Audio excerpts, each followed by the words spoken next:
ಇನ್ನು ನಟ ಕಮಲ್ ಹಾಸನ್ ಕೊಟ್ಟಿರುವ ವಿವಾದಾತ್ಮಕ ಹೇಳಿಕೆ ವಿಚಾರಕ್ಕೆ ಸಂಬಂಧಪಟ್ಟಂತೆ ನಟ ಕಮಲ್ ಹಾಸನ್ ಕನ್ನಡಿಗರ ಕ್ಷಮಾಪಣೆ ಕೇಳಬೇಕು. ಕನ್ನಡ, ತೆಲುಗು, ತಮಿಳು 3 ದ್ರಾವಿಡ ಭಾಷೆಗಳೇ. ಯಾವ ಭಾಷೆಯೂ ದೊಡ್ಡದಲ್ಲ, ಯಾವ ಭಾಷೆಯೂ ಕೂಡ ಚಿಕ್ಕದಲ್ಲ.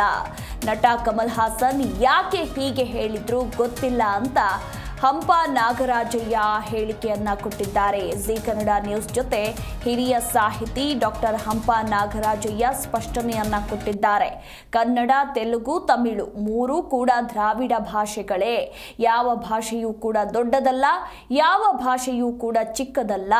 ನಟ ಕಮಲ್ ಹಾಸನ್ ಯಾಕೆ ಹೀಗೆ ಹೇಳಿದ್ರೋ ಗೊತ್ತಿಲ್ಲ.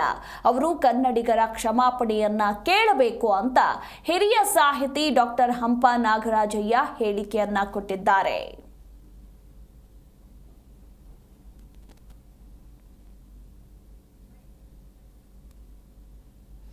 ಇನ್ನು ಇದೇ ಸಂದರ್ಭದಲ್ಲಿ ಇಂಥ ಹೇಳಿಕೆಯನ್ನ ಈ ಹಿಂದೆ ಚಕ್ರವರ್ತಿ ರಾಜಗೋಪಾಲಾಚಾರಿ ಹೇಳಿದ್ರು. ಆಗ ನಾನು ಸೇರಿದಂತೆ ಸಾಹಿತಿಗಳು, ಕನ್ನಡ ಪರ ಹೋರಾಟಗಾರರು ಹೋರಾಟ ಮಾಡಿದ್ವಿ. ಆ ನಂತರ ರಾಜಗೋಪಾಲಾಚಾರಿ ಅವರು ತಪ್ಪನ್ನ ಒಪ್ಪಿಕೊಂಡಿದ್ರು. ಇಂಥದ್ದೇ ಹೇಳಿಕೆಯನ್ನ ಇದೀಗ ನಟ ಕಮಲ್ ಹಾಸನ್ ಹೇಳಿದ್ದಾರೆ.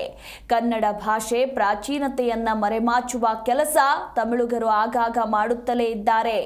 ಕನ್ನಡಕ್ಕಿಂತ ತಮಿಳು ಪ್ರಾಚೀನ ಭಾಷೆ ಅಲ್ಲ. ಕನ್ನಡ ಭಾಷೆ ಪ್ರಾಚೀನತೆಗೆ ಹಲವು ಸಾಕ್ಷಿಗಳಿವೆ.